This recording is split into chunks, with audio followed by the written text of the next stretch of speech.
공익을 위해 절대적으로 필요하다는 건데요. 그 타당성을 김철원 앵커가 취재했습니다.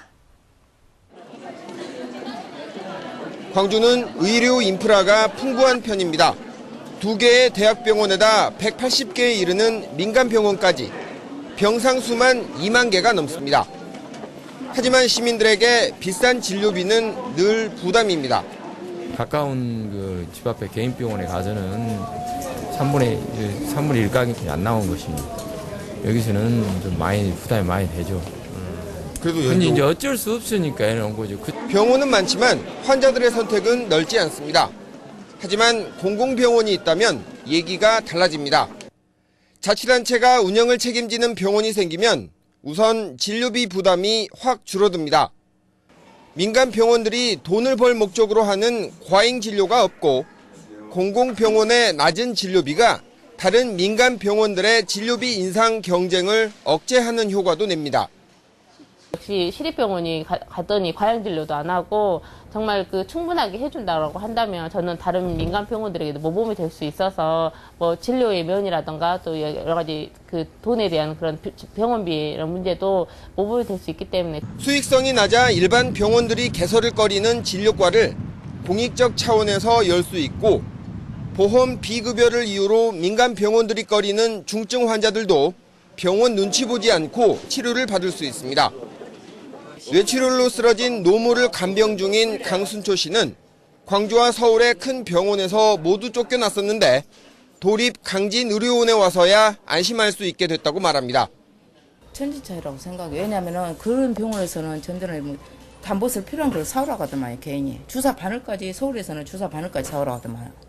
이곳 강진의료원이나 폐업 논란에 휩싸인 진주의료원 같은 지방의료원이 전국에 모두 34개가 있습니다. 하지만 광주에는 없습니다. 16개 광역자치단체 가운데 광주를 비롯해 대전과 울산 등 지방의료원이 없는 곳은 3곳뿐입니다. 대전은 시장 공약 사업으로 현재 타당성 용역 작업에 들어갔고 울산도 시민단체를 중심으로 시립병원 건립 요구가 끊임없이 이어지고 있습니다.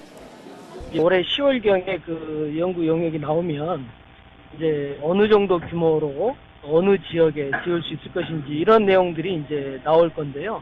자기 지역으로 이런 지방의료원이 와야 된다 하는 그런 지금 유치 운동이 상당히 활발하게. 광주시는 공공병원의 필요를 느끼지 못한다는 입장입니다. 노인 요양병원과 정신병원, 장애인 재활병원 등 4개의 특수목적 공공병원이 이미 공익적 역할을 수행하고 있는 데다 현재 있는 병원들만으로도 충분하다는 겁니다. 의료 공급이 충분히 있기 때문에 이제 굳이 더 이상 공공 부분에서 이렇게 더 이상 보급할 필요성이 없다고 봐야 되겠죠. 시민들 중에서도 부정적 의견은 있습니다. 진주의료원처럼 적자가 나면 거액의 혈세를 투입해야 하고 시립병원이나 의료원은 어쩐지 민간 병원보다 의료 수준이 낮을 것 같다는 주장입니다. 시에서나 운영하는 부분은 서비스 질이 떨어지잖아요. 그래서 안 가는 부분 생각. 하지만 의료기관 평가에서 지방의료원들은 대부분 항목에서 민간 병원보다 우수하다는 평가를 받고 있습니다. 돈이 없어 치료를 포기하는 취약계층을 위해서라도 공공병원은 지금보다 더 확대돼야 한다는 주장이 설득력을 얻고 있습니다. 우리나라 공공의료의 수준이 OECD에서 최하위권을 기록하고 있습니다. OECD가 공공의료를 담당하는 부분이 70%가 넘어가는 반면에 우리나라는 10%도 못 미치고 있거든요. 대전과 울산이 시립종합병원을 짓는다면 광주는 공공병원이 없는 유일한 광역자치단체가 될 가능성이 있습니다. 우리에게 정말 공공병원이 필요가 없는 건지 아니면 필요한 건지에 대한 사회적 논의가 필요한 시점입니다. MBC 뉴스 김철원입니다.